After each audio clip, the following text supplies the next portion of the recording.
எல்லாருக்கும் வணக்கங்க.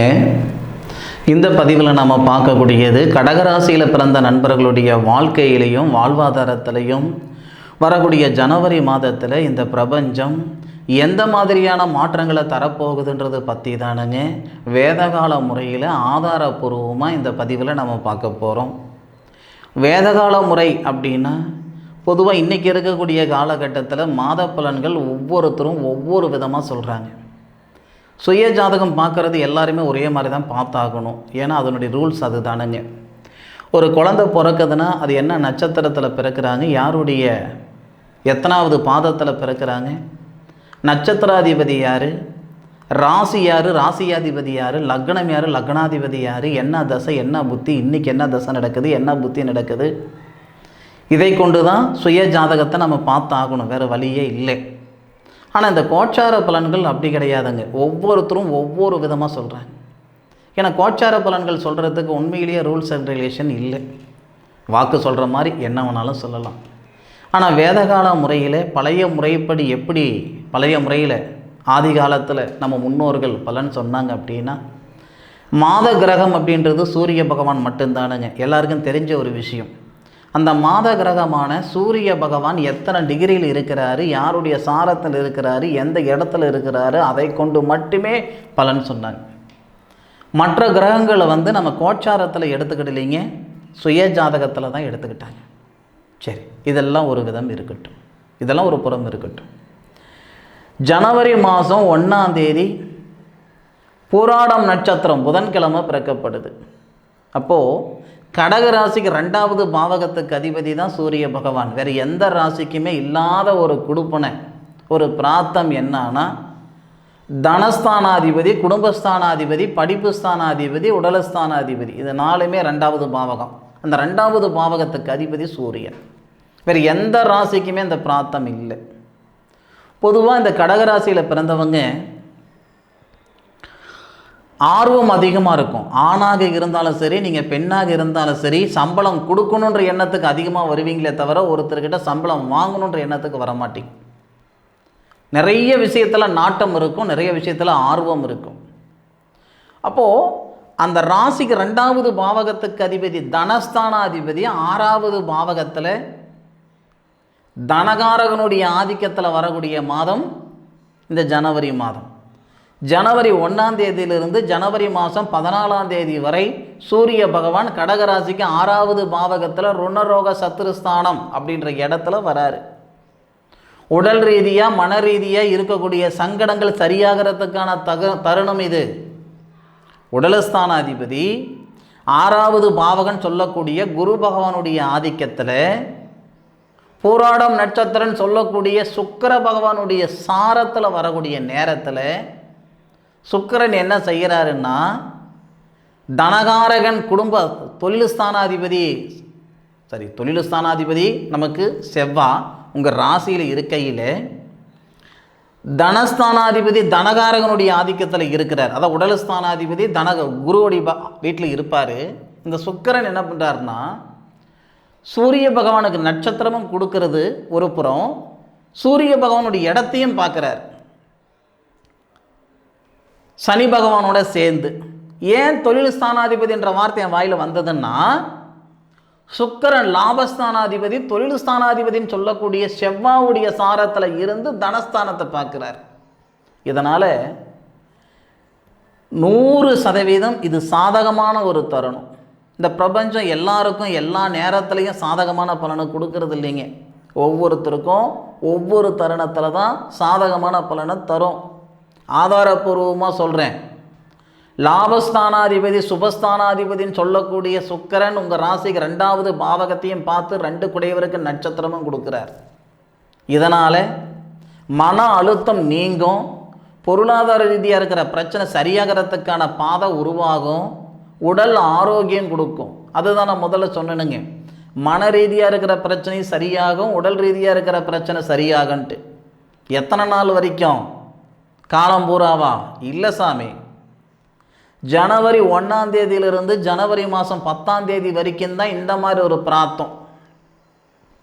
ஏன்னா ஜனவரி 10 தேதிக்கு மேலே ஜனவரி மாதம் 23ஆம் தேதி வரை சூரிய பகவானுடைய சுய நட்சத்திரத்தில் தான் இருப்பார்.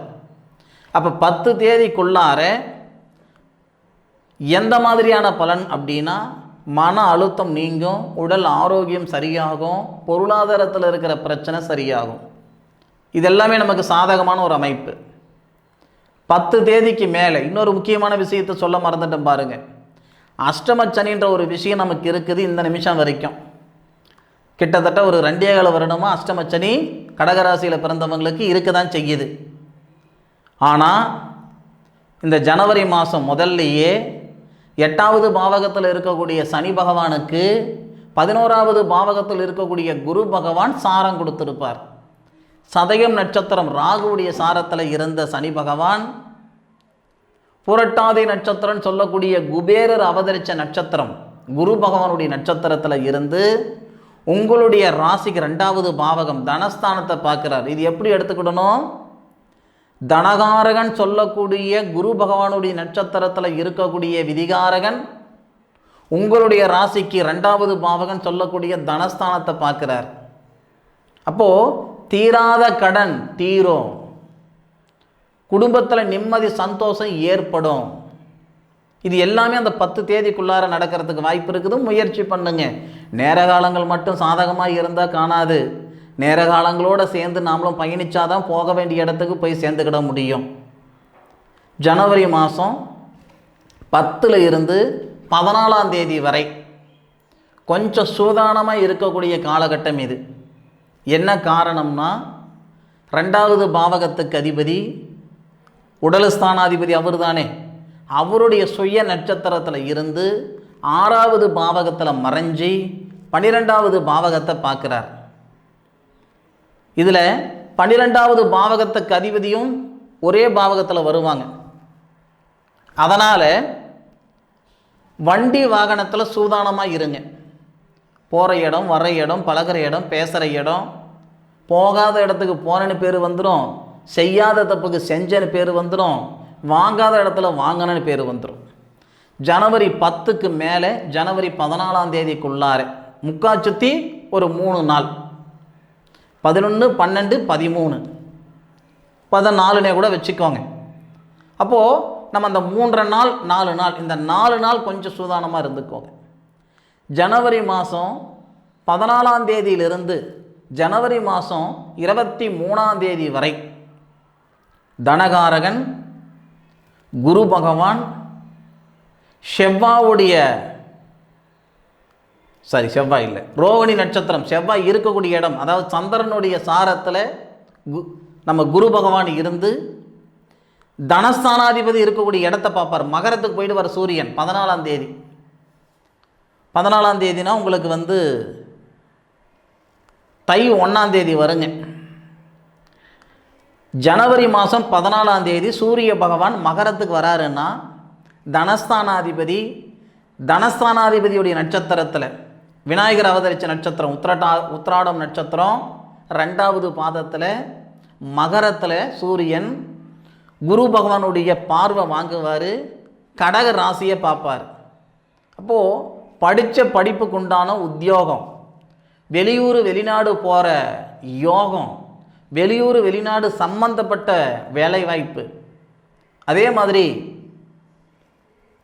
திருமணத்தில் இருக்கிற தடைகள் நீங்குதல், இந்த மாதிரி பலவிதமான நல்லது நடக்க போகுது ஜனவரி 14ஆம் தேதியிலிருந்து. சார் எத்தனை நாளுக்கு சார்? ஜனவரி 14ஆம் தேதியிலிருந்து ஜனவரி மாதம் 23ஆம் தேதி வரை. ஆதாரம் இல்லாமல் சொல்லலைங்க.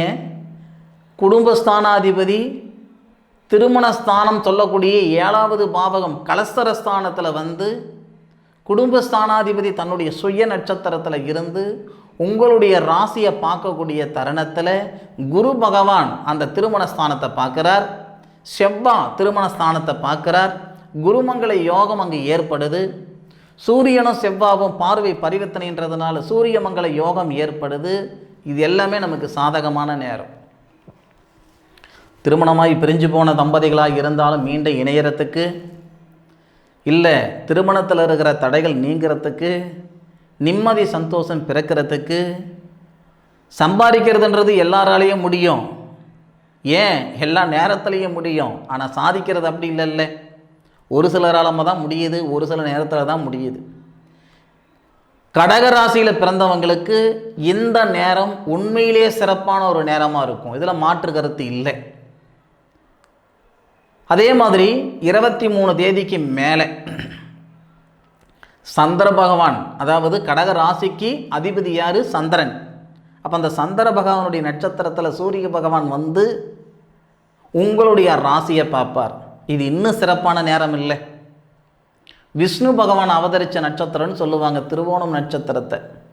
அப்போது தனஸ்தானாதிபதி கடக ராசியாதிபதி சாரம் வாங்கி கடக ராசியை பார்க்கக்கூடிய தருணத்தில் அருமையான யோகமாக இருக்கும். இந்த தருணம் நிறைய நண்பர்களுக்கு, வெளிநாட்டில் இருக்கிற நண்பர்களுக்கு வேலைவாய்ப்பு மாற்றங்கள் ஏற்படுத்தும், மண்மனை உருவாகிறதுக்கான சூழலை ஏற்படுத்தும். இதுவரை இருந்த சங்கடங்கள் சரியாகி சந்தோஷம் மட்டும் முழுமையாக பிறக்கப்படும். இந்த நேரத்துக்காக தான் இத்தனை நாள் நான் காத்திருந்தேனா அப்படி நீங்கள் நினைக்கிற அளவுக்கு 100% வரும். அதில் மாற்று கருத்து கிடையவே கிடையாது. இப்போவும் சொல்கிறேனுங்க, நம்மளால் முடியாதது யாரோ எங்கேயோ செய்துக்கிட்டு தான் இருக்காங்க. நிச்சயமாக உங்களால் முடியும். இந்த தருணம், இந்த நேர காலங்கள் உங்களுக்கு சாதகமாக இருக்குது. துணிஞ்சு செயல்படுங்க, கட்டாயம் நல்லதே நடக்கும். நேர காலங்கள் இது வரைக்கும் பாதகமாக இருந்ததுனால உங்களுக்கு பாதகமான பலனை கொடுத்துருக்கும். ஆனால் இந்த தருணம் உண்மைக்கே சொல்கிறேன், ரொம்ப நிறைவாக இருக்குது. வளர்ச்சி அடைகிறதுக்கு என்ன வழியோ அதை நீங்கள் பார்த்துக்கோங்க. உங்களால் எந்த அளவுக்கு உயர முடியுமோ உயர்ந்துக்கோங்க. கிரக அமைப்புகள் கடகராசியில் பிறந்தவங்களுக்கு உண்மையிலே சிறப்பாக இருக்குது, இல்லை மாற்று கருத்து இல்லை. ஜனவரி மாதம் 23ஆம் தேதி சூரிய பகவான் திருவோணம் நட்சத்திரத்தில் வராரு அப்படின்னா கிட்டத்தட்ட ஜனவரி மாதம் 31ஆம் தேதி வரை திருவோணம் நட்சத்திரத்தில் தான் வரப்போகிறார். இது பிரகாசமான நேரம், அனுபவிச்சுக்கோங்க. இந்த பதிவு கடகராசியில் பிறந்தவங்களுக்கு பயனுள்ளதாக இருக்கும் அப்படின்னு நான் மனசார நம்புகிறேன். மீண்டும் அடுத்த ஒரு அற்புதமான தருணத்தில் உங்கள் அனைவரையும் சந்திக்கும் வரை உங்களிடமிருந்து விடைபெறுவது உங்கள் வீட்டு ஜோதிட நண்பனான மா காளிதாஸ் மணிகண்டன். திருச்சிற்றம்பலம். வாழ்க வையகம், வாழ்க வளமுடன்.